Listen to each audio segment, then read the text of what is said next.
আমরা জন্মের পর থেকে বুঝার পর থেকে শুনে আসছি যে নারী কম পায়, এটা নাকি নারী ঠকেছে। অথচ নারী কম পেয়েও যে নারী জিতেছে, এটা পাগলরে বুঝাবে কে? আরে বাচ্চা যদি দুইটা থাকে, একটা 18 বছর ভার্সিটিতে পড়ে, আর আরেকটা হলো 4-5 বছর এখনো প্লেতে বা ওই নার্সারিতে পড়ে, দুই বাচ্চারে খরচকে সমান দেয়? আপনি সমান দেন? আরে দেন নাকি? বড়টারে ডেইলি হাত খরচ দেন 100, 200, 500, আর ছোটটারে দেন 5 টাকা, 10 টাকা, 15 টাকা। তাও অনেক সময় এটাও দেন না, আপনি নিজে কিনে দেন, মজা টজা কিনে দেন, ওই টাকাটাও দেন না। এখন যদি ছোটটা আন্দোলন শুরু করে, আরে বৈষম্য হচ্ছে, এই নতুন বাংলাদেশে কোনো বৈষম্য চলবে না, সাম্যের বাংলাদেশ গড়ে তুলতে হবে। কিভাবে? হয়তো আমারে যা দাও বড়টারেও তা দাও, অথবা বড়টারে যা দাও আমারও সেটা দাও, হয়তো আমারটা বাড়াও না হলে তারটা কমাও। এই দাবি করলে মানার সুযোগ আছে? কারণ বড়টারে যদি ডেইলি 5 টাকা দেন ওর কিছুই হবে না, রিক্সা ভাড়াও হবে না। আর ছোটটারে যদি ডেইলি 500 টাকা দেন, ওরে আর মানুষের মতো মানুষ হয়তো কোনো দিনই বানাতে পারবেন না। তাহলে কখনো কম বেশি হলেই এতে ফায়দা বেশি হয়। কারণ সাম্য এক জিনিস, ন্যায্যতা এক জিনিস। ইসলাম ন্যায্যতার কথা বলে, সাম্যের কথা বলে না। আর সব জায়গায় সাম্য তো চলবেই না। যদি সব জায়গায় সাম্য চলে, আমি যদি দাবি করি মাহফুজ আলম উপদেষ্টা হয়ে যা যা পায়, আমি আলী হাসান ওসামাকেও তা তা দিতে হবে, লোকে হাসবে না? লোকে বলবে আর এখানে সাম্যের কথা চলবে না, ন্যায্যতার কথা চলবে।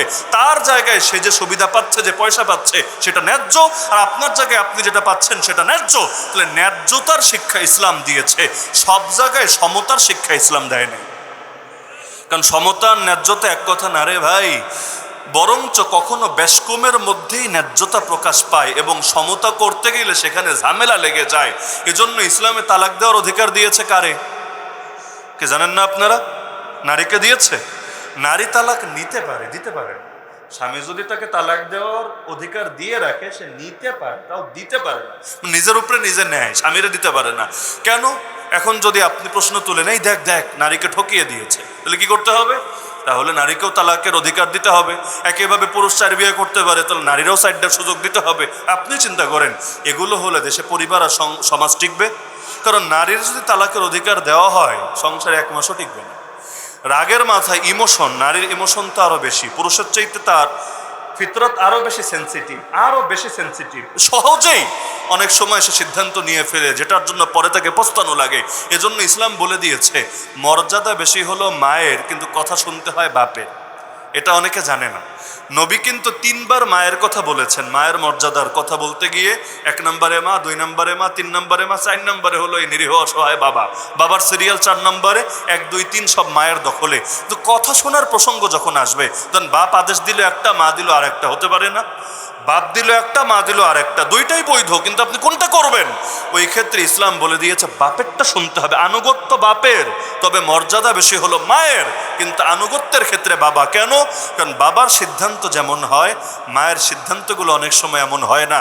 এক একটা মহিলা কখনো প্রতিশোধ পরায়ণ হয়ে পুরো দেশ আর জাতিরেও ধ্বংস করতে ভাবে না।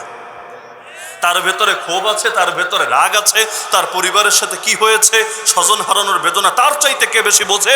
ওই এক নিজের ভেতরের ইমোশনের কারণে গোটা দেশটারে জেলখানা বানাতে পর্যন্ত বুকটা বাঁধে না।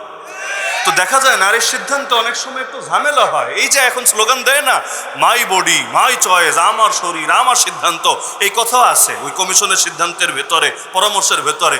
আরে পাগল, দুনিয়ার কারো শরীরই তার চয়েস মানে না রে ভাই। আমাদের প্রত্যেকের শরীরের নিজস্ব একটা শৃঙ্খলা আছে, একটা নিয়ম আছে। একদিন শরীরে এলোমেলো কইরা চালায় দেখবেন অসুস্থ হয়ে গেছেন। যেমন শরীরের নিয়ম, এই টাইমে ঘুমায়, এই টাইমে খায়, এই টাইমে গোসল করতে, এভাবে অভ্যস্ত। কিডনি একটা নিয়মে চলে, হার্ট একটা নিয়মে চলে, লিভার একটা নিয়মে চলে, ব্রেইন একটা নিয়মে চলে, প্রতিটা অর্গান একটা নিয়মে চলে।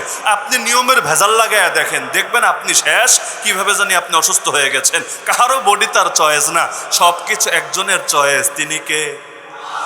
প্রকৃতি যেমন আল্লাহর আদেশে চলে, আল্লাহর ইচ্ছায় চলে, এই বান্দাও যখন নিজেকে পারবে আল্লাহর ইচ্ছার সামনে সঁপে দিতে, তখনই তারে মুসলমান বলা হবে। আর নিজের ইচ্ছায় যদি চলতে চায়, ও শেষ, জাতি শেষ।